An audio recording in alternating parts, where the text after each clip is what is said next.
Donc, je m'appelle Sarah Paquette. Je suis spécialiste en délinquance sexuelle à la Sûreté du Québec. Puis, je viens de terminer un doctorat en psychologie sur le thème des cognitions qui soutiennent la cyberdélinquance sexuelle commise envers les enfants.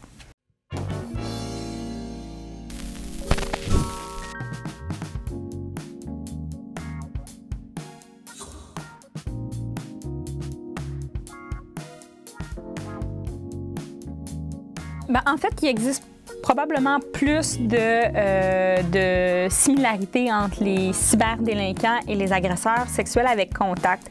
Donc, parmi les points communs, c'est sûr qu'on peut penser sur le plan sexuel à un intérêt sexuel envers les enfants, une forte préoccupation, une tendance à être un peu obsédé, penser de manière très récurrente à la sexualité, toute la variété des intérêts sexuels atypiques autres que pour les enfants.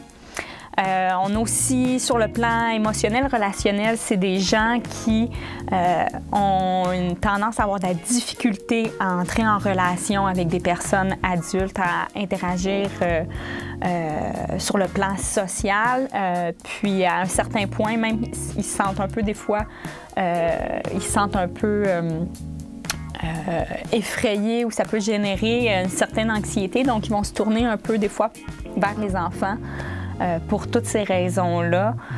Puis même pour les cyberdélinquants, l'Internet leur offre un lieu virtuel où justement ils peuvent se protéger puis pas avoir à rentrer en relation dans la vie réelle, si on peut dire, avec des adultes qui leur paraissent souvent un peu menaçants. Par contre, sur le point, sur la question des différences, je dirais que ça se situe plutôt au niveau de l'intensité ou de l'ampleur de ces problématiques-là.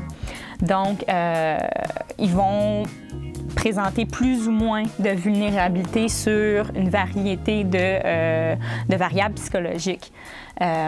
Si on les compare les uns, les cyberdélinquants avec les agresseurs sexuels avec contact, ce qu'on remarque, c'est que de manière générale, les cyberdélinquants sexuels présentent beaucoup plus de problématiques sur le plan de la sexualité.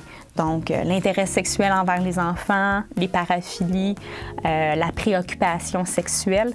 Mais sur l'ensemble des autres variables, si on regarde sur des variables plus sociodémographiques puis psychologiques, ils présentent un portrait général qui est, somme toute, beaucoup plus positif. Donc, un certain nombre de caractéristiques, si on peut dire, qui peuvent agir un peu à titre de barrières ou de facteurs de protection pour ne pas essentiellement commettre des agressions sexuelles avec contact. À l'inverse, les agresseurs avec contact ont un petit peu moins de ces barrières, de ces facteurs de protection-là.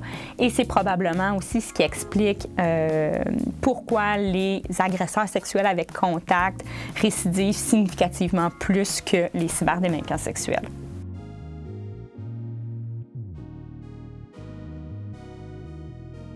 Il y a un certain nombre de typologies qui ont été développées par les chercheurs pour expliquer les comportements des cyberdélinquants.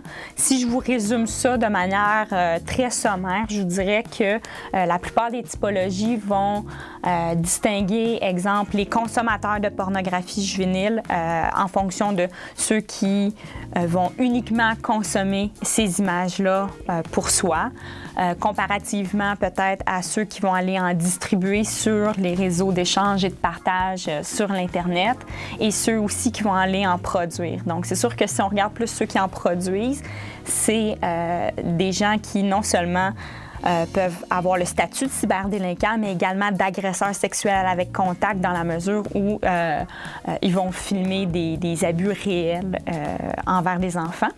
Puis on a également ceux qui vont en ligne sur Internet pour avoir des communications sexuelles avec des enfants. Donc, on peut distinguer aussi dans ce sous-groupe de cyberdélinquants, ceux qui vont uniquement avoir des communications sexuelles sur Internet pour alimenter un certain nombre de fantaisies sexuelles, et ceux qui vont sur l'Internet avoir ces communications-là dans l'objectif de pouvoir aller à l'extérieur, rencontrer les enfants et avoir des contacts sexuels avec les enfants.